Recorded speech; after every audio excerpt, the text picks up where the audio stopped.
matinding kalaban ng COVID. Ayokong makahawa. At mahawa. Pero kailangan ko na magtrabaho. Kaya di ako magiging pabaya. Di matigas ang aking ulo. Iingatan ko ang aking sarili. Para maingatan ang pamilya ko. Ito ang ambag ko. Ako. Ikaw. Lahat tayo. Sama-sama nating Mayaangat ang bayan. Basta't sama-sama tayo. Sa pag-ingat buhay. Para sa ating hanap buhay. Mas hugas iwas.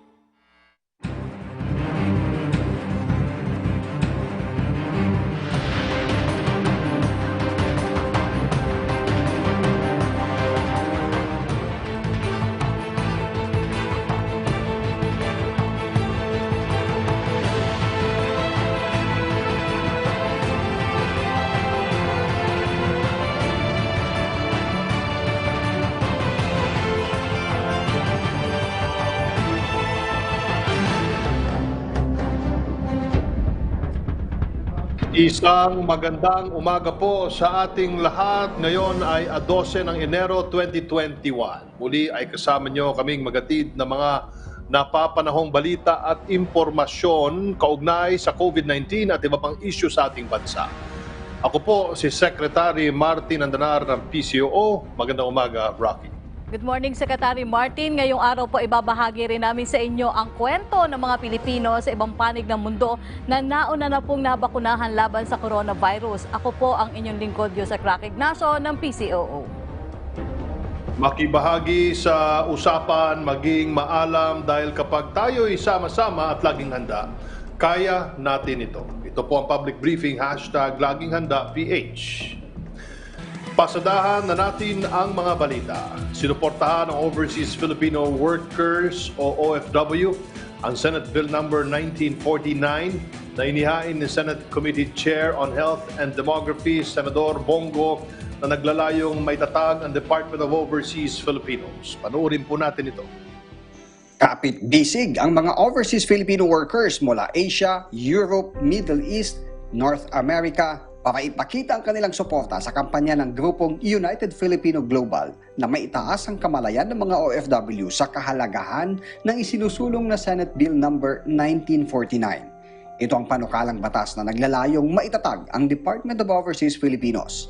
Imbitado sa online forum ang pangunahing may akda ng panukalang batas na si Senador Bongo. DOFIL will be primarily responsible for protecting the rights and promoting the welfare of overseas Filipinos. Layunin po namin na maramdaman ninyo ang malasakit ng inyong gobyerno nasaan man kayo sa mundo. So, napaka-unfair naman po para sa mga OFWs natin na ibig ko sabihin 10% nga kayo ng population, wala kayong sariling departamento.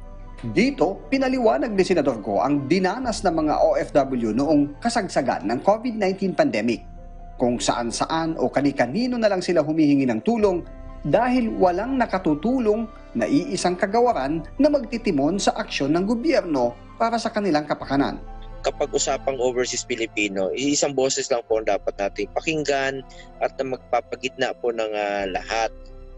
Napakahirap po nung nangyari na pasa natin. Meron tayong department na isang cabinet level secretary who will lead an organization structured to work together as one team to protect the rights and advance the interests and welfare of our fellow Filipinos abroad.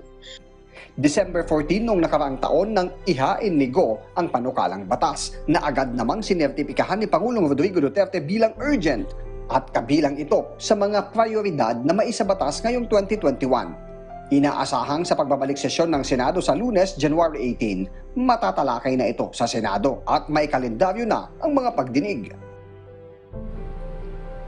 Samantala, Senator Bongo na mahagi ng mga bisikleta sa mga miyembro ng Go Bike Project sa Bugalyon, Pangasinan. Sila ay mga kabataang pumapadyak ng bike upang makapaghatid ng tulong medikal. Alamin ang detalye sa report na ito.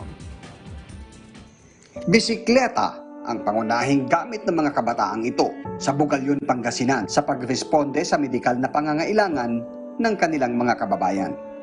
Sila ay mga miyembro ng Go Bike Project na naitatag noong Marso ng 2019. pawang mga kabataan na sumailalim sa pagsasanay ng Philippine Red Cross at Municipal Disaster Risk Reduction and Management Council ng Bugalyon. Kaya nilang magbigay ng basic healthcare services tulad ng pagsusuri ng blood pressure, first aid at blood sugar testing. Dati, ilang cargo mountain bike na may dala ng mga first aid kit at medical supply ang gamit nila habang nag-iikot sa kanilang bayan. Nitong pandemic, malaki ang naitulong ng grupo ng mga kabataan sa mga healthcare frontliners dahil sa kanilang inilunsad na Ronda Kalusugan Program. Mga nakatatanda, mga may sakit at mga buntis ang kanilang prioridad na mapuntahan. Kaya naman, nang makita ni Senador Bongo ang kanilang pangangailangan, hindi na nagdalawang isip ang senador na hatiran sila ng mga bike na magagamit nila sa pagbabahay-bahay para sa paghahatid ng basic health services sa kanilang lugar. Masaya po ako na ibinibahagi sa aking mga go-bikers ang mga bisikleta nito mula sa aking opisina. Hangad ko pong makatulong sa inyong inisyatibo maghatid ng healthcare services sa ating mga kababayan sa gitna ng pandemya. Bilang mga youth community responders, sana po ay magpatuloy ninyo ang magandang programa na simulan na dahil napakalaki po ng tulong na naibigay ninyo sa inyong komunidad. Hangad ko rin po magamit ninyo ang mga bisikletang ito para mas marami pa kayong matulungan. Para mapalakas pa ang kanilang resistensya, binigyan din sila ng mga vitamins at mga gamit para hindi mahawa ng COVID-19 gaya ng mask at face shield. Bukod pa sa mga grocery pack, pagkain at sapatos. Naroon din ang mga taga-DSWD para umasiste sa ilan nilang pangangailangan.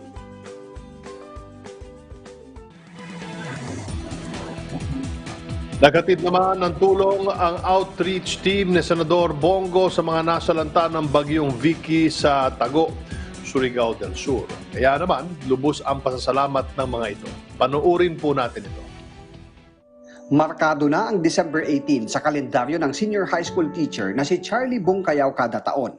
Sa kasagsagan kasi ng pananalasa ng bagyong Vicky noong nakarang taon sa bayan ng Tago, Surigao del Sur, nalunod ang kanyang ama habang pauwi mula sa bukid. Ang papa may pag-uli, so nalunod yun siya. So ang among Pasko, murag nag-morning. So pagkaugma, gitawagan na dahil nga nandito na dahil ang patay ng lawas sa among papa, ang ginikanan. Tulad ng maraming taga-Tago sa Surigao del Sur na labis na naapektuhan ng mga pagpahadulot ng ulan na dala ng bagyo, tanggap na ni Charlie ang sinapit ng ama. Kahit papano ay naibsanan niya ang pagdadalamhati nila sa dami ng nakiramay at mga tulong na dumating sa kanila. Kamakailan, naidagdag dito ang tulong na dala ng outreach team ni Senador Bongo. Dala ang mga grocery pack, gamot, vitamins, mask at face shield. Kasama si Charlie sa 500 residente ng Tago na nahatiran ng tulong. Salamat po ko sa mga tabang miabot, labi na kang Senator Bongo, karon ni dako kayo katabang ang iyahang pag-assist sa nabiktima ng bagyo nga Vicky. Sa hiwalay na distribution ng tulong, nasa 500 residente rin sa bayan ng Tagbina ang tumanggap ng mga tulong na dala ng tanggapan ng senador. May ilang tumanggap ng bike at tablets. At tulad sa mga residente ng Tago, naroon din sa Tagbina ang mga kinatawan ng DSWD para mag-abot ng pinansyal na tulong at family food packs. Ang TESDA, National Housing Authority at DTI naman ay nagsagawa ng assessment sa mga benepisyaryo mula sa dalawang bayan para sa ibibigay nilang tulong sa pagbangon ng mga nasalanta ng bagyo noong Disyembre. Salamat po sa Bongo mga tagawa sa Kumbay. Sabi na sa danan mga panghatag din sa barangay sa Progreso sa Gina. Sabi sa mga 30,000 Salamat ko kang Senador Bongo sa among nadawat karon nga kuan kani akong nadawat ng tablet na magamit ako sa akong anak o kanang madawat sa daw nga cash nga 3,000. Kaya diligid mo na mo pasagdan. Kita mga taga Mindanao, mga Bisaya ta. Kami ni Presidente Duterte naami dire mga taga Mindanao para sa inyo. May ilang bansa na po ang nagbabakuna kontra COVID-19. Isa na po dito ang Estados Unidos na nakapagbigay ng unang dose sa halos 9 milyong katao. Kasama na po yan ang ilan nating kababayan na health workers doon. Kaugnay po niyan, makakausap natin sina Dr. Frederick Troncales at Mr. Dennis Ondevilla, mga Filipino frontliners po sa USA. Maganda umaga po mula dito sa Pilipinas, Doc Frederick at Sir Dennis. Magandang umaga din sa inyo. Opo, Dr. Frederick, ano pong klase? Good morning, Yusek. Ano pong klase ng bakuna, Doc Frederick, ang binigay sa inyo? At nakaranas po ba kayo ng side effects? Ito po yung mga unang tanong. Yeah, so nabakunahan ako ng second dose actually nung Friday. First dose ko nung January 18. So as far as side effects, yung unang bakuna ko nung December 18, so mukhang masakit yung braso ko nung una. Tumagal ito ng mga 24 hours. Nung Friday naman, nung second na bakuna ko, mas malakas in terms of dun sa severity ng sakit nung injection ng bakuna. Mas medyo may konting panghihina ako ng isang araw. Pero nung after 24-36 hours ng pagkabakuna, gumanda na rin yung pakiramdam ko. So yes, may konting side effects pero tolerable naman. Opo. Doc Frederick, pwede po ba natin banggitin kung ano po klase pong bakuna itinurok sa inyo? Yes. So ang binakunahan sa akin, yung Pfizer na vaccine, ito yung isang unang bakuna na in-approve ng FDA under emergency use authorization dito sa Estados Unidos. Opo. Kaparehong bakuna rin po ba itinurok sa inyo, Sir Dennis? At pang ilang dose na po ang na-administer sa inyo? Kailan daw po in case yung susunod? Sir Dennis? Like Doc Frederick, I had my unang vaccine ko, nakuha ko nung December 30th kasi kasama ako dun sa phase 1B nung second week nung nag-roll out yung vaccine. Makukuha ko yung second dosage ko by January 19, so a week, almost like a week from now. Sir Dennis, may tanong at saka Doc Frederick, may tanong po si Red Mendoza ng Manila Times. Ito po yung mga kasamahan natin media dito sa Pilipinas. Ano daw po yung naramdaman yung side effect nung kinuha nyo ang COVID vaccine at ma-assure po ba ang mga kababayan natin na ito ay ligtas? Although may sinabi na po si Doc Frederick, pwede makuha ko pa rin po yung sagot ninyo sa tanong ng ating kasamang si Red Mendoza. Doc Frederick at susunod po si Sir Dennis. Magandang katanungan yan. Sinasabi ko na yung mga side effects as far as yung pagbakuna ng COVID-19 vaccine, tolerable naman ito. Ang mga karaniwang side effects are yung sakit or pain along the injection site. Merong mga iba medyo nagkakaroon ng headache. And then, as far as fatigue or medyo panghihina, medyo naranasan din yan ng mga nabakunahan. Pero typically, nagre-resolve naman to after 24 to 48 hours. Yung pangalawang bakuna, nung Friday, yung second dose ko, mas medyo slightly mas matindi ng kaunti yung pagbakuna sa arm ko na mas medyo parang ubugbog yung pakiramdam. Pero after again 24-36 hours, nawala naman yung side effect. And base naman sa mga studies na lumabas nga dito sa mga milyon na nabakunahan dito sa Amerika, wala naman talagang in terms of severe side effect na naranasan ang mga nabakunahan. Yung mga iba, merong konting allergic reaction na naresolve pa naman ng pagbibigay ng antihistamine, steroid, at monitoring sa emergency room. So, meron mga kaunting allergy, pero for the most part, ito ay tolerable in terms of sa vaccination. Opo, Sir Dennis? So, i-confirm ko lang like Doc Frederick, yung injection site, basically yun yung aking dinaramdaman. When I had yung aking bakuna, masakit yung injection site, yung part ng injection site within a day or two. Pero unti-unti naman nawawala. But with Doc Frederick, nagkaroon ako ng kind of like lightheadedness and headache. Yun lang yung I guess the symptom o yung reaction doon sa vaccine. I took Tylenol after that. Yung kumbaga yung para dito yung pain reliever tablet. After that, wala naman. I'm fine. I'm okay, and I'm waiting. Nag-aantay ako ng pangalawang bakuna. Hindi na ako makapaghintay. Opo. Para pa rin kay Sir Dennis, paano po yung prosesong sinusunod dyan sa pagbabakuna? May monitoring po ba after mabakunahan?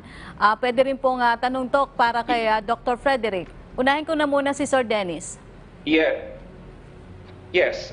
So, nung unang dosage ng bakuna, nung binigyan kami, meron kami site kasi nasa county hospital kami sa Los Angeles County, USC.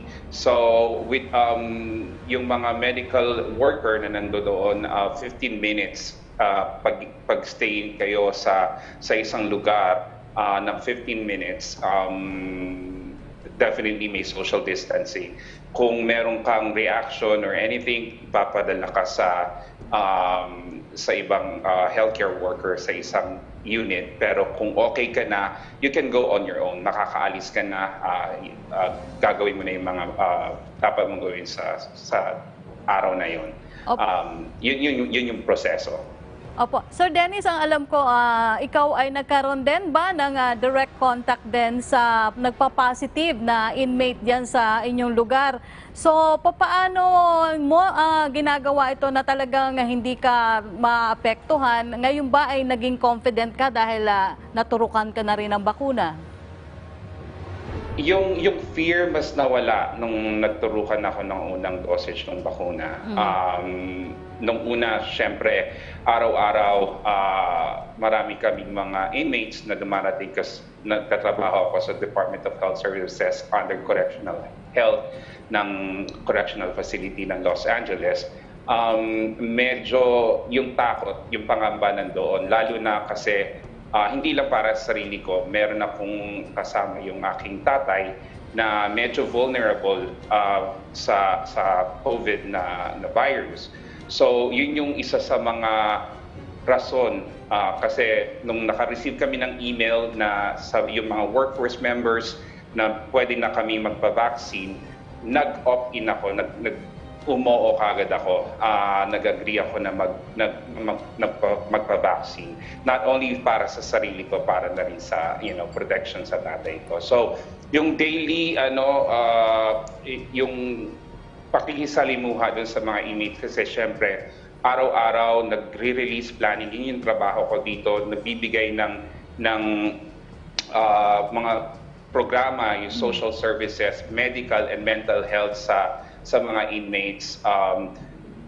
Yun yung nung nagkaroon ako ng bakuna, ngayon I think I feel more na confident ako, komportable na makisalimuha sa kanila.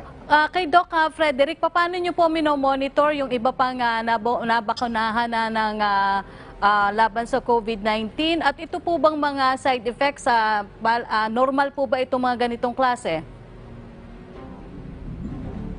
Okay, good question yan. So actually, dahil under emergency use authorization pa nga lang ang coronavirus vaccine dito, yung both Pfizer at Moderna, sobrang closely minomonitor ang side effects. So katulad nga ng sinabi na after na nabakunahan ako, 15 minutes kami minomonitor sa site mismo kung magkakaroon kami ng allergic reaction. Tapos enrolled rin kami sa app sa aming telepono na every day, since nung time na kami binakunahan, nag-check-in kami dun sa app na program kung nagkakaroon kami ng side effect o symptoms as a result dun sa coronavirus vaccine. So, until now, tuwing alas 2, alas 3 ng hapon, minomonitor kami, chine-check by text and nagre-respond kami through the app kung meron kaming na-result na side effect din. Dahil nga, importante na malaman kagad ng gobyerno kung meron bang increase in terms of side effects din. So, I think it's something na na malalaman natin, as of now, wala naman talagang nakikita na severe side effects so far as related to the COVID vaccine dun sa milyon-milyon na bakunahan sa amin. Opo, Doc Frederick, dito kasi sa Pilipinas, bukod po sa national government, ay nagpahayag na po ng kanya-kanyang interes na pagbili ang mga lokal na pamahalaan, maging ang pribadong sektor.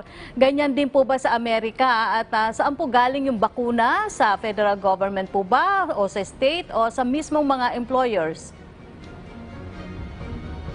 Okay, so kasi dito, centralized yung pag-procure ng coronavirus vaccine. So under the Operation Warp Speed, nung time nung dinedevelop yung mga iba't ibang vaccines available, nag-fund na yung gobyerno ng Amerika para suportahan iba't ibang potential na vaccine products din. So nung na-approve nga yung Moderna, meron ng allotted na fund dito. At ayun ang dinidistribute. So yung bakuna ibinibigay na libre at yung federal government ang nagde-decide in terms of ilan ang makukuha ng bawat state at minomonitor nila dun sa mga nabigay na nila sa bawat state, ilan ang nagamit na. So actively yan minomonitor at centralized ang procurement at distribution sa mga iba't ibang states. Pagdating sa ibang states naman, yung mga Department of Health ng kanya-kanyang state ang responsable naman na magbigay sa iba't ibang ospital at iba't ibang ospital ang responsible naman para gawin yung programa para i-distribute sa kanya-kanyang community. Okay. Opo, para po sa inyong dalawa ito, naunahin ko lang po si Doc Frederick, meron po ba kayong words of encouragement para sa ating mga kababayan dito sa Pilipinas na may agam-agam o doubts pa rin po sa pagbabakuna? Doc Frederick. Okay, so masasabi ko sa ating mga kababayan, at some point, lahat tayo, importante tayo magkaroon ng immunity dito sa coronavirus kasi ito ay isang pandemic at ito isang virus na hindi pa talaga na nakikita ng ating mga katawan. So kailangan tayo lahat mag-develop ng immunity or antibodies. Dalawang klase lang ang klaseng antibodies na pwede mong makuha. Sa isang klase is magkaroon ka ng infeksyon sa coronavirus at hopefully ikaw ay mag-recover or gumaling. Ang pangalawang way na para magkaroon ka ng antibody or immunity sa coronavirus ay through vaccination. So sa palagay ko at sa desisyon ko, mas gugustuhin ko naman magkaroon ng vaccination at magkaroon ng antibodies para labanan itong coronavirus. So naiintindihan ko yung mga hesitancy ng mga ibang tower, kababayan, pero isipin natin na kailangan tayo lahat para ultimately malabanan itong coronavirus ay kailangan nating mabakunahan. Opo, Sir Dennis. Yeah, Yusek. Sa mga kababayan nating Pilipino, masasabi ko lang, magbasa-basa tayo ng marami ng research na nandyan sa online. Huwag lang tayo magbase sa mga Facebook posts or mga memes or kung ano-anong balita. Magbasa tayo ng sarili natin, alamin natin kung ano ang epekto ng COVID vaccine. And ang mga healthcare professional natin sa Pilipinas, alam ko na magagaling din at ipapaintindi rin nila kung ano yung mga reaksyon ng bawat tao sa mga bakunang to. Tulad ng sinabi ko kanina, ang pagbabakuna hindi lang naman para sa sarili natin, para rin natin protektahan yung mga mahal natin sa buhay. So, yun lang, isipin natin, hindi lang yung sarili natin, isipin din natin yung ibang tao. Okay, maraming salamat po sa inyong panahon, Dr. Frederick Troncales at Mr. Dennis Ondevilla mula po sa USA. Mabuhay po kayo at stay safe po. Maraming salamat. Salamat. Samantala, ano na nga ba ang lagay ng ating bansa kaugnay sa COVID-19 perspective po ng World Health Organization? Pulpurian ay makakapanayam natin ang WHO representative to the Philippines na si Dr. Rabindra Abeya Singh. Good morning, Dr. Rabi. Good morning. Happy to be back. Our health department and the people from the academe expect a rise in COVID-19 infection. DOH confirmed that the surge of cases will manifest this week. And yesterday, the number of new cases breached the 2,000 level once again. From WHO's point of view, is the Philippines ready for this situation? Secretary Handa, we have told from the beginning of this pandemic that this virus is transmitted when people come into close contact. That is why physical distancing was advocated right from the beginning as a control measure. We've seen over the holiday season that these physical distancing requirements have not been followed. There have been a lot of movement, a lot of get-together, and we've seen most recently on Saturday with the Translación in Manila, a massive get-together of people violating the physical distancing needs. This kind of close contact will give rise for further transmission of the virus, for further infection of new people.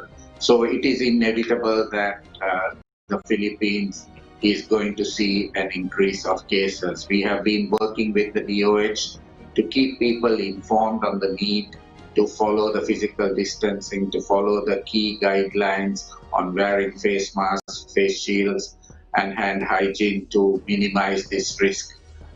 Now the question is, with the increased transmission that we are seeing, how fast can we bring that under control? How ready is the Philippines? And again, it comes to the systems that have been used since January last year to suppress transmission. Again, we advocate that we need to push for very early identification of cases, the sharing of that information with the contact tracing team so that effective early contact tracing and management of contacts and potentially infected people can be done effectively so that the chains of transmission are interrupted. This is critical, and we believe that with the holiday season, some of the cadres that were recruited for contact tracing and management are still awaiting contract renewals. This could hamper having an effective response to this surge, and it is critically important that the DOH and the LGUs put in place mechanisms to already initiate those early actions so that further transmission can be reduced, suppressed through early quarantining, early isolation, early testing, sharing of information, not only with the relevant surveillance units, but also with the community at large so that the community can avoid those 3C situations where we know that increased transmission happens so that we can bring this situation rapidly under control. Thank you. United Kingdom, Japan, Thailand, and other countries have also experienced a new wave of COVID-19 cases. And they are now imposing another round of lockdowns. Why is it happening across the globe? And should the Philippines impose again a strict quarantine protocol? So we've seen that since the announcement of the new variant on the 14th of December, many countries have implemented stringent measures to reduce the likelihood of importation of these new variants, which are recognized as having increased transmissibility. WHO would like to reiterate that even for these new variants, the measures that we've been advocating from the beginning of the pandemic are the mainstay, are effective, and need to be implemented with increased vigor and discipline so that we can delay the introduction of this virus, and when the virus is introduced, so that we can manage it well. In this regards, the Philippines has been implementing more stringent procedures at the points of entry and also relating to contact tracing. These efforts need to be doubled. The whole idea of the pandemic response that WHO has been supporting the government of Philippines is to minimize the economic impact and minimize the deaths so that we can keep the country open and functioning. So it is now time that we use those efforts to prevent the need for another big lockdown by initiating early action to identify and suppress potential increases in transmission, whether they are due to the wild type or due to the new variants. Philippines have more than 100 million population. Currently, the government is eyeing to inoculate 50 to 70 million Filipinos this year. Will it be enough to eradicate COVID-19 infection in the country? So that's a good question, Martin, and thank you for that question. Let me start by approaching this question from another angle. What we have now are vaccines that are being authorized for emergency use. These vaccines have been shown to be effective in reducing deaths and reducing severe disease. Not all of them have been shown to be effective in reducing transmission. So the key issue is that these vaccines that are granted for emergency use listing and use is because they have not gone through the stringent safety assessments that are normally required, which normally happen with normal products because of the pandemic. And in the case of the Philippines also, the vaccines that will be introduced need to be used so that we can minimize the impact of the pandemic by protecting the most at risk, meaning the frontline healthcare workers, particularly, but also protecting the most vulnerable, the elderly, and people suffering with comorbidities. In this way, if we use the vaccines in a very careful way, we can, and targeting them for the high transmission areas initially, we could then minimize the impact of the pandemic and hopefully bring back economic activity early. The vaccine rollout is going to take time because on the global scale, vaccines are not available to roll out immediately. So there's going to be many types of vaccines that will need to be accommodated. There's going to be different conditions necessary for the administration and storage of those vaccines. But the key issue is that we have, and the Philippines does have a plan where we are looking at early implementation and early maximizing of the impact of the vaccine. So these are good things. The government is advocating a whole of society, whole of government vaccine rollout plan. This is good. This needs to be built upon so that we can maximize the benefit and bring back economic activity and reduce the deaths from this pandemic. Let's entertain questions from our media partners. Yusek Rocky, please go ahead. Thank you, Secretary Martin. Good morning, Dr. Rabi. We have a question from Joseph Morong of GMA7.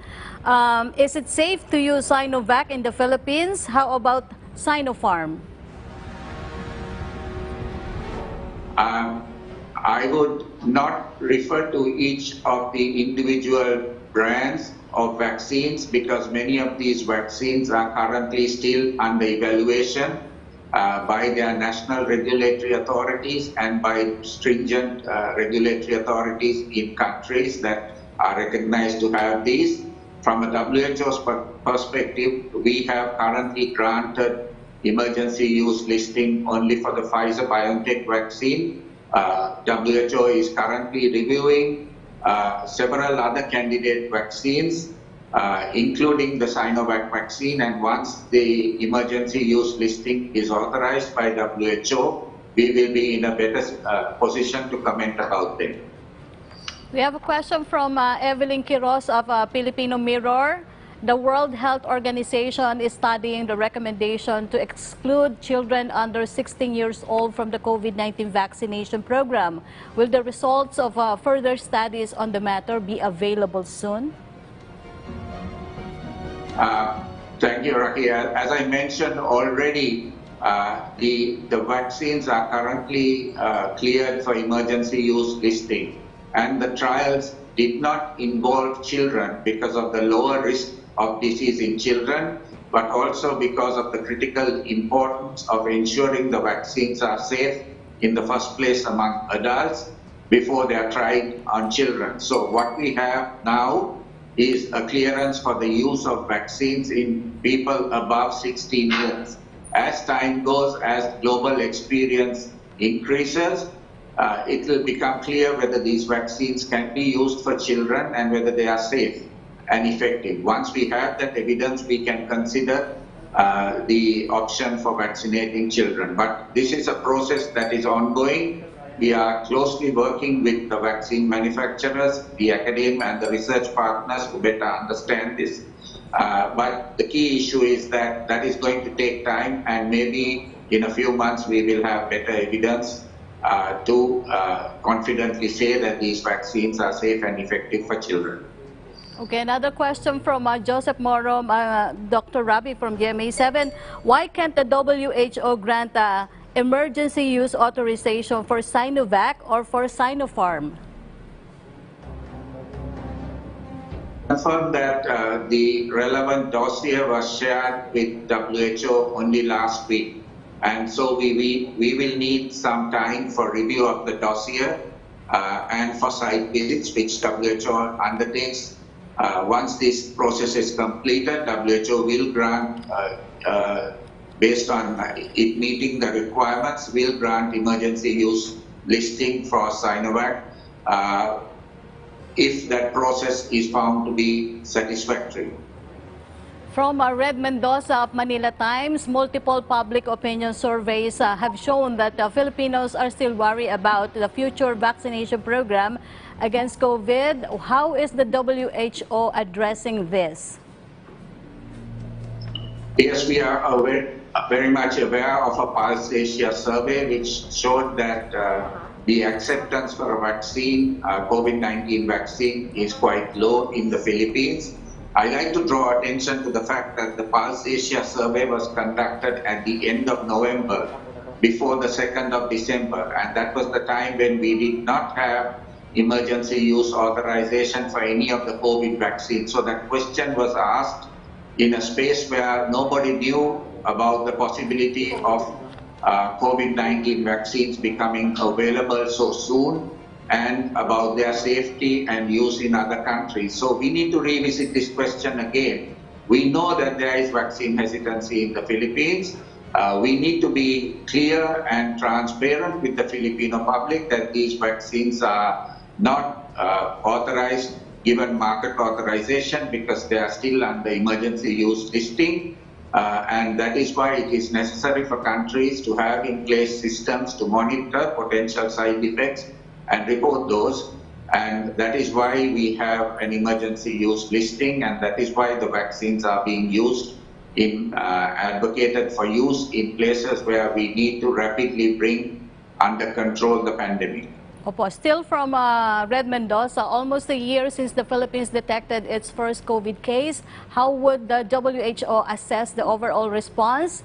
Is the country's response adequate enough to combat future pandemics? The country has been gradually improving its capacity to respond, as is with many other countries. We found that the Philippines also was challenged with the advent of the pandemic, and of course its very close proximity to the origin of the pandemic meant that there was increased transmission because of the very close exchange and movement of people between the origin and here. But over the months, we've seen the Philippines gradually increasing its capacity to address the challenge of this pandemic, and we hope that those capacities can be established and strengthened and systematized so that the country will be ready to deal not only with this pandemic but with possible future pandemics. What is your message to the Filipino people who are still afraid of the pandemic and its effects? Our message is the same. We have reiterated from the beginning of this pandemic that it is incumbent upon each one of us to do everything possible to limit the transmission. We cannot expect governments or local government units to help control the pandemic. It is incumbent upon all of us to adopt the behaviors and the practices that are necessary to interrupt the chains of transmission by practicing frequent hand hygiene, the wearing of masks and face shields as appropriate, the physical distancing, and the avoiding especially of those situations that give rise to increased transmission. I refer particularly to those three situations: closed areas, crowded situations, close contact. We need to minimize these so that we can interrupt the transmission, because if we avoid these, the virus cannot go from one person to another person. We minimize that and we break the chains of transmission. This is the message that we reiterate again. And even with the introduction of the vaccines, we will need to continue these behaviors and practices till all of the people that require vaccination are vaccinated, because the vaccine is just one tool in the arsenal against COVID-19. Just because people are vaccinated, it does not mean that we can give up these key behaviors. Thank you very much, Dr. Rabi of the WHO. Please stay safe, sir. Thank you, Martin. Have a good day. Samantala, naglabas ang Department of Health na isang anunsyo tungkol sa di umano'y kumakalat na bagong strain ng COVID-19 dito sa National Capital Region. Paglilinaw po ng kagawaran, wala pa silang nadedetect na bagong strain ng COVID-19 sa bansa at patuloy po ang pakikipag-ugnayan nila sa Philippine Genome Center para masiguro ito. Nakikiusap rin po ang Department of Health sa publiko na huwag nang magpakalat ng pekeng impormasyon para iwasan po ang pagkalito at pangamba ng nakakarami. Patuloy rin daw sisiguraduhin ang pagsunod sa minimum public health standards dahil ito po ang pinakamabisang pag-iwas na magagawa natin laban sa COVID-19 at sa bagong variant nito.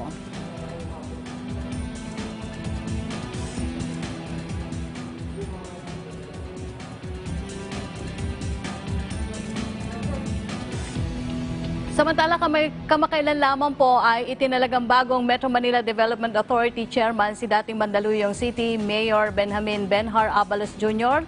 Minsan na rin pong namuno ang kanyang ama sa ahensya, kaya po sa pagbabalik ng isang Abalos sa pwesto, ano po ang dala niyang plano sa MMDA? Alamin po natin yan ngayong umaga. Magandang araw po sa inyo, newly appointed Chairman Benhar Abalos Jr. Magandang araw po at sa mga nanonood, magandang araw po sa inyo lahat. Opo, kasama rin po natin si Secretary Martin Andanar. Congratulations po sa inyong appointment, Chairman. Secretary? Okay. Chairman, ayon po kay President Chief Legal Counsel Salvador Panelo, kayo po ay qualified to succeed and capable to continue the good works of the late Brigadier General Danilo Lim. Ano nga po ang programa po ng namayapang General Danny Lim, yung balak niyo daw po ipagpatuloy sa inyong termino? Unang-una, gusto ko magpasalamat, of course, sa tiwala binigay sa akin ng ating Presidente, of course, kay Sentro Bongo at sa inyo pong lahat. In fact, ang pagsumpa ko po kagabi, isa lang po ang sinabi sa akin ng Presidente, just do all your best for the country. Pangalawa po, talaga pong napakalaking sapatos ang aking pupunuin, napakagaling po ng pamunuan ni General Lim at ng kanyang grupo. No? Napakaganda. There will be continuity here, I promise you that. No? Of course, right now, nire-review po lahat ng mga projects at mga plano. Humingi po ako ng report sa bawat isa. Pero isa lang po mapapangako ko, I will try and do all my best, no, para gumanda po ang serbisyo dito po sa kamay nilaan ng MMDA. Opo, Chairman, ang tatay po ninyo na si Benjamin Abalos po ay tinalaga rin ng MMDA Chairman noon. Ano po yung mga natutuhan ninyo noon sa pamumuno niya na maaari nyo pong mai-apply sa pagiging MMDA Chairman ngayon? Alam nyo, ako po, no, sa tatay ko, pinapangaralan niya ako. Naging alkalde rin po ako ng 15 taon, naging congressman din po ako. Close to 20 years of public service. If there's anything na natutunan ko po rito ay number one, kung meron kang programa o kung may problema, just importante communication sa tao. Kunin mo ang kanilang opinion, ang mga asosasyon, and then pagkatapos ito, you go through a process. It's called a due process. And then, gumawa ka ng pag-aaral. At kung tingin mo, tama ito, after consulting with everyone, kinonsult mo tao, binaba mo, and communication, then, dyan napapasok ang political will. At the end of the day, what is important is a performance, output. Sabi ko nga nung araw, ang aking motto ay, gawa, hindi salita. Because performance speaks, that is very important. Maski ano pang idaldal mo, at the end of the day, people will judge you kung anong nagawa mo. Opo, Chairperson Abalos, kasama na po natin ulit si Secretary Martin Andanar. Secretary. Nung kayo po ay namumuno sa Mandaluyong, ay ipinatupad ninyo yung ban sa riding in tandem motor cyclists. Para din maiwasan ang krimen, lalong-lalo na yung mga riding in tandem, no? Marami pong nagtatanong kung ito po ba ay papatupad din ninyo sa buong Metro Manila. Sir, wala. Nako. I'm sorry, sir. Can you hear me, Chairman? Okay na po, okay na po. Sir, magandang araw po. Rocky, can I turn it over to you kasi hindi ko rin marinig si Chairman from my end. Okay, Secretary, ito po, Chairperson Abalos, nung po ay kayo ay namuno sa Mandaluyong, may pinatupad kayong ban sa riding in tandem motorcyclist as a crime prevention measure. Kung may plano daw po kayong ipatupad din ito sa ngayon? Alam niyo po, yung kasaysayan noon ay halos 10 taon, more than 10 years kung di ako nagkakamali. At that time, ang apprehension rate ng krimen noon na ginagamit ang motorsiklo ay wala pang 1%. At grabe po ang violence nung araw. Halos siguro in 1 week, 5 beses may isang insidente. It was an issue na hindi lang ang Mandaluyong, kundi ang buong kamay nilaan. Ako po ay mapalad at nanggaling po ako sa United Nations, sa Colombia, sa Medellin. At nung araw po, nakita ko doon yung practice ng tinatawag riding in tandem. So, binigyan nila yung data sa akin, pinag-aralan nila, at sinabi nila sa akin sa Colombia na ito yung nagagamit doon. So, ang sabi ko sa sarili ko, why not try it? No? Kasi alam ko na ron, once gagawin ko ito sa Mandaluyong, samut-saring batikos, no? Samut-saring opinion, no? At baka madimanda pa ako rito. Pero at that time, no? If you have a solution, kailangan harapin mo eh. Yan ang posisyon ng isang leader eh. In-apply po namin. At ang pangako sa tiga Mandaluyong, if I will fail, maski just give me one month, if I will fail, tatanggalin ko. Alam niyo po kung ano nangyari? From a high of so many things, halos 100% nawala po, halos 90% nawala ang krimen ng riding in tandem sa Mandaluyong. No? So, it has served its purpose. At dahil po rito na it has served its purpose, tinanggal na rin po namin ito. Dahil yun po ang pinangako ko, no? Once kailangang mangyari po ito na may solusyon at magawa na po namin, pwede na po namin tanggalin later on. Opo. Chairperson Abalos, yung Pilipinas po was cited again sa isa pong bagong survey na kabilang sa top 10 na may worst traffic sa buong mundo. Ito po ay lagi na napakalaki pong task para sa inyo po na dapat resolbahin ng isang MMDA chairperson. Ano po ang plano ninyo sa problema ng traffic sa Metro Manila? Well, alam niyo po, ang traffic ay maraming factors. Number one, dumadami sasakyan, dumadami populasyon, at kailangan mo na maraming mga tinatawag natin teknolohiya, kamukha ng mga LRT, mga mass transport, no? And of course, the building of more roads, no? We must really keep it up, no?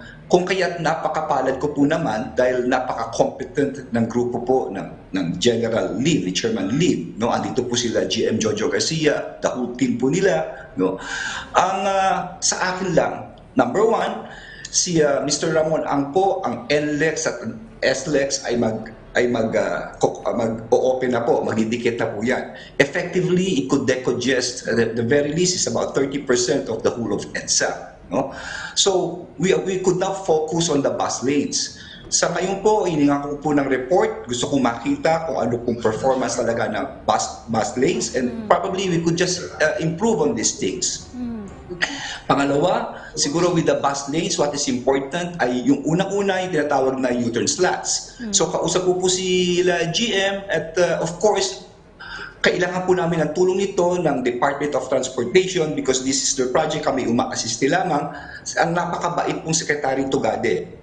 Mag-uusap po kami sa Miyerkules and of course, ang CHPG. No? We should really coordinate with different agencies. So pagdating po sa U-turn slot, ang project po rito will be an elevated bus ramp. Anong ibig sabihin? Basta pagdating sa kanto ng U-turn, kung meron kang elevation na ang bus ay doon tataas, makakapag-U-turn na po ang mga sasakyan on these sensitive corners. No? So with this, I do hope it will really be a solution here. At of course, once magawa na po yun, meron ka ng NLEX and SLEX, gumanda na ang bus lane mo, importante naman ang convenience ng mga pasahero na sasakyan. Ano ibig sabihin? Sana yung escalator, elevator, dapat gumana po lahat yan. And then later on, no, kung lumuwang na talaga ang EDSA, siguro ang mga motorsiklo ay pwede naman sa kanan na. Kasi alam nyo, nakakatakot din ko minsan yung disgrasya, yung aksidente ang nakakatakot po rito, lalo na kung umuulan. No? Kung lumuwang na yan, maaaring ang motorsiklo, pag-aaralan po namin yan. Ayokong mangako sa ngayon because I have to go through these studies, pero ang first impression ko ay kung ang motorsiklo mailagay sa kanan, mas safer at mas maganda. At kung talagang lumuwang, why not a bike lane later on? And still, may nabasa ko kasi dati na merong plano for a pedestrian overpass. Ano ibig sabihin po nito? Ako po ay talagang gusto ko naglalakad. Basta nasa ibang bansa ako o maski dito, lakad ako ng lakad. No? In fact, I run for almost 6 kilometers every day. Gusto ko pinapawisan ako eh. Ngayon, kung ito'y magagawa natin sa Kalakang Maynila, ang laking bagay. At napakaganda ng plano ng Department of Transportation dito kay Secretary Tugade. Ifa-follow up ko po ito. Itong elevated pedestrian. Isipin nyo kung buong EDSA merong ganito. Siguro mas maganda na makakapaglakad ka, na may bubong ka. Hindi ka mamoproblema sa init, hindi ka mamoproblema sa ulan. No? So all of these things should be harmonized. Again, no, it needs coordination not only between MMDA together with the other agencies, but most importantly, yung pong mga boss ko, yung mga mayors of Metro Manila. Dapat siguro ay i-coordinate namin lahat ng urban planning po nila para magkaroon talaga ng harmony ang buong Kalakang Maynila. Opo. Chairperson Abalos, may tanong po ang ating kasamahan sa media para sa inyo. Tanong po ni Evelyn Quiroz ng Filipino Mirror. As the new MMDA head, will there be significant changes in the policies and programs of MMDA? And what can the general public expect in terms of better traffic management? Well, ako'y may kasabihan sa sarili ko, do not ever rest on your laurels, no? Whatever things that we have right now, at kung maganda naman, why do we have to reinvent the wheel? Let's continue with the programs, let's continue with the policies, and let's review things. Kung talagang kulang po ito, pagandahin pa natin lalo ito. Pero always, parati nag-iiba, maraming factors po rito. Siguro after we're done with the traffic and the flooding, siguro para sa akin is also about the greening. Iba yung maluwang ka na, maganda yung simoy ng hangin, marami kang mga puno or huwag na lang puno, maski halaman na lang dito along EDSA at mate-congest mo. But sa mga nakikinig po, ito lang gusto ko sabihin. Maski anong magandang plano, maski anong galing ng leader, ang pinaka-importante ay ang attitude ng bawat isang mamamayan. Isipin nyo kung lahat lang susunod, kung lahat lang disiplinado, kung lahat lang responsable, yan ang solusyon ng batas. Maski itong COVID na to Kung lahat lang nagmamask, kung lahat lang nag-alcohol, gawin natin ito, maniwala kayo. Maski yung bakuna, baka mamaya, minimal na lang ang sakit eh. So, all that we have to do in all the things that we, be it transportation, be it traffic, be it flooding, yung mga pagtatapon ng basura, be it maski itong COVID na ito, importante ang attitude ng bawat mamamayan ng ating bansa. Opo, That is important. May pahabol lang po, Chairperson. Kailan niyo daw po pupulungin ang Metro Mayors? Well, yes, the sooner, ito, within the week, meron na pong pagpupulong yan at regular naman po yan. No? Si GM Jojo Garcia po ang katulong po natin dyan. Okay, maraming salamat po sa inyong panahon. MMDA Chairperson Abalos Jr., mabuhay po kayo. And again, congratulations po sa inyo. Thank you. Samantala, balita mula sa Cordillera Region, Cordillera Recovery and Resiliency Program for COVID-19, pinaigting ang detalye sa report ni Eddie Carta.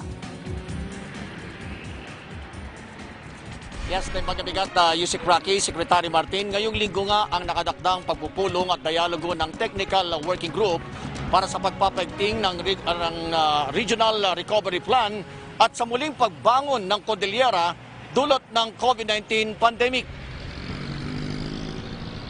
Bilang lead agency ng recovery, pinanindigan mismo ng Chairperson Regional Task Force for COVID-19 at Direktor ng OCD Cordillera Albert Mogul na patuloy ang kanilang maigting na pagtutok sa mga pamamaraang maiangat ang ekonomiya at kabuhayan ng nakararami dito sa resyon sa gitna ng pandemyang kinakaharap. Ayon pa kay Mogul, ang pangunahing hakbang ay nakabase sa Regional Recovery Program o RRP na kung saan ay kabilang ang DOH, DTI, DPWH, DOT at iba pang ahensya sa layuning ito.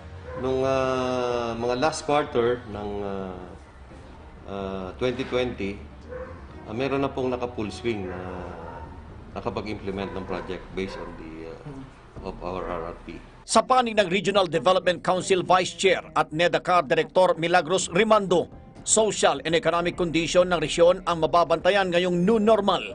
Kasabay sa pagbibigay pugay sa mga local government units sa kanilang malaking ambag at aktibong kontribusyon sa nasabing kampanya. Siyempre yung livelihood, isang malaking priority rin natin yan, especially for example sa agriculture natin, di ba? Yan ang isang, and tourism, yan yung dalawang nagsuffer actually na economic sectors natin. Noong nakaraang taon, base sa Economic Losses and Social Impact Initial Assessment Report for COVID-19 pandemic sa Cordillera, umabot ng mahigit 18 billion ang pagkalugi dahil sa epekto ng COVID-19 pandemic mula sa iba't ibang sektor. At Secretary Martin, Yusek Rocky, kasabay ng mainit nga na pagplaplano ng Technical Working Group, ang malamig pa rin na simoy ng hangin dito sa summer capital ng bansa na mayroon pong 11.2 degrees Celsius. Eddie Carta, para sa Bayan. Maraming salamat, Eddie Carta ng PTV Cordillera. Alamin naman natin ang pinakahuling sitwasyon sa iba't ibang bahagi ng bansa. Narito po si Ria Arevalo mula sa PBS Radyo Pilipinas. Maraming salamat, Sec Martin and Yusek Rocky. Para sa ating mga balita, pamamahagi ng food packs sa ilalim ng Project Pamakan Part 2 ng pamahalaang lokal ng Batanes sinimulan na. Mula RP Batanes, narito ang report ni Maisel Estoy. COVID Radio. Hashtag Laging Handa. Radyo Pilipinas Special Coverage. Sinimula na kahapon ng lokal na pamahalaan ng Batanes ang pamamahagi ng mga food packs sa mga pamilya dito sa probinsya. Kaugnay pa rin nito sa hakbang ng LGU na matulungan ang mga residente sa kabila ng krisis na dulot ng COVID-19 pandemic. Ang programa na ito ay sa ilalim pa rin ng Project Pamakan kung saan sa Batch 2 ng Relief Operations ay house-to-house na dinadala ng mga empleyado ng provincial government ang mga food packs sa mga nakatakdang benepisyaryo na nakatalaga sa kanila. Kabilang sa food packs na ipinamamahagi sa bawat pamilya ay 25 kilos na commercial rice, 1 kilong munggo, 1 kilong karne at 1 pack ng powdered milk. Nasa 6,359 na mga pamilya dito sa buong probinsya ang inaasahang mabibigyang ayuda sa nabanggit na programa ng provincial government. Magtatagal ang pamamahagi ng food pack sa 6 na bayan dito sa probinsya hanggang sa susunod na linggo. Mula sa Batanes, Maisel Estoy, Radyo Pilipinas. Samantala, Dumako naman tayo sa Zamboanga. Lokal na pamahalaan ng Zamboanga naglaan ng 200 million pesos na pondo para sa COVID-19 vaccines.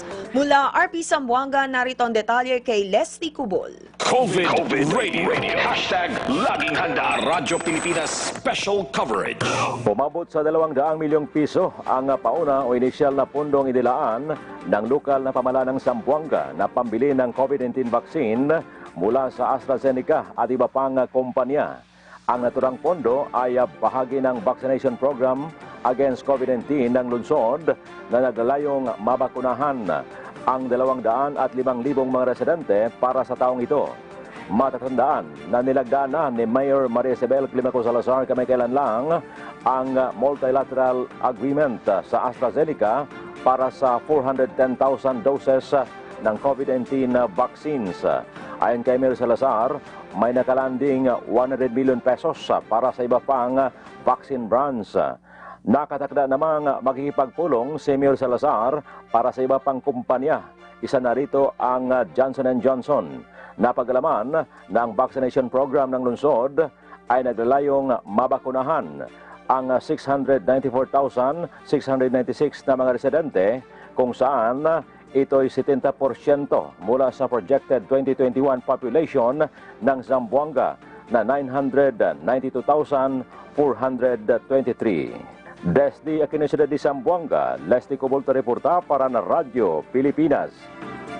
Yan po ang mga balitang nakalap ng Philippine Broadcasting Service. Mula rito sa Radyo Pilipinas, ako po si Ria Arevalo. Balik po tayo sa PTV Studios. Maraming salamat, Ria Arevalo ng PBS Radio Pilipinas. Pumirma na rin sa isang kasunduan ng Davao City LGU sa panguna ni Mayor Sara Duterte sa UK-based firm na AstraZeneca para sa COVID-19 vaccine. Ang detalye mula kay Regine Lanusa live.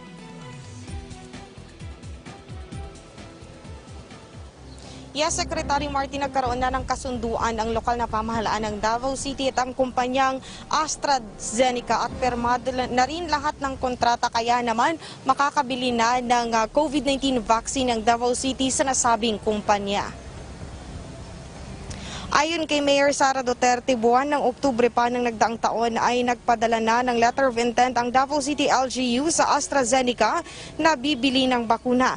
Wala naman naging problema ang LGU at ang nasabing kumpanya, kaya inaasahan na sa third quarter ng taon ay makakabili na ang syudad. Inaantay pa ngayon ng LGU kung magkano ang maibibigay ng national government na pondo upang makapagplano rin ang lokal na pamahalaan kung magkano ang kanilang maidadagdag sa pondo. Magsasagawa na rin ng training ang City Health Office sa mga taong maglilibot at magbibigay ng bakuna. Hindi na nila hihintayin pang dumating ang bakuna bago magsagawa ng training. Inaasahan na bago matapos ang taon, makakapagsagawa na ng mass vaccination ng lokal na pamahalaan. Palalakasin din ng Department of Health Davao ang kanilang information campaign tungkol sa bakuna, lalo pa at marami rin ang nag-aalanganing magpabakuna. Secretary Martin, ang mga frontliner at mga kasali sa vulnerable sector ang unang mabibigyan ng bakuna, pero binigyang linaw ni Mayor Sara Duterte na hindi mandatory o walang pilitan ang pagpapabakuna. At yan muna ang pinakahuling update mula dito sa PTV Davao. Regine Lanusa para sa Bayan. Maraming salamat, Regine Lanusa ng PTV Davao. Samantala, batay sa inilabas na datos sa Department of Health kahapon, umakyat na sa 489,736 sa mga kaso ng COVID-19 sa bansa. 2,052 na kaso po rito ang bagong naitala. 10 naman ang naidagdag na gumaling at 11 ang natagdag sa nasawi. Sa kabuuan, 458,206 na ang mga gumaling at 9,416 na namatay dahil sa COVID-19. Mahigit 2,000 ang bagong kaso ng COVID-19 na naitala kahapon. Ito ang pinakamataas na bilang sa nakalipas na isang linggo. Sa Davao City, nagmula ang pinakamataas na bilang ng new cases na pumalo sa 140.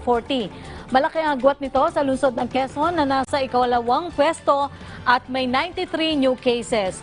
Sumunod dito ang Cavite with 87 cases, Laguna with 83 at ang lungsod ng Maynila may 67 na bagong kaso. Mula sa 4.1% ay umangat sa 4.5% ng total cases ang mga aktibong kaso. Sa kabuuan ay may 22,114 pa na aktibong kaso ng COVID-19 sa bansa. Maliit na bahagi o 0.58% sa mga aktibong kaso ay moderate cases lamang, 3.4% ang severe cases, 6.2% ang critical, 5.6% ang asymptomatic, samantalang ang pinakamaraming bilang ay mild cases na katumbas ng 84.3% ng active cases. Paulit-ulit po naming paalala, ipagpatuloy po natin ang pagsunod sa basic health protocols, magsuot ng face mask at face shield at siguraduhin po na nasusunod ang physical distancing. Muli, maging bida solusyon sa COVID-19. Para sa inyong mga katanungan at concerns tungkol sa COVID-19, maaari niyo pong i-dial ang 02894-COVID o kaya ay 02894-26843. Para sa mga PLDT Smart Sun at TNT subscribers, i-dial po ang 1555. Patuloy rin kayong makibalita sa mga pinagkakatiwalaang sources ng impormasyon tungkol sa COVID-19. Maaari pong bisitahin ng covid19.gov.ph. Maraming salamat po sa ating mga partner agency para sa kanilang suporta sa ating programa at maging ang kapisanan ng mga broadcaster ng Pilipinas o KBP. Salamat din po sa Filipino Sign Language Access Team for COVID-19. Mabuhay po kayo. Dito po nagtatapos ang ating programa sa araw na ito. Ako inyong lingkod, Secretary Martin Adanar mula sa PCOO. Magkita-kita po tayong muli bukas. Ako naman po si Yusek Rocky Ignacio. Hanggang bukas po muli, dito lamang sa public briefing, #Laging Handa, PH. Kaya natin to. Kaya natin to.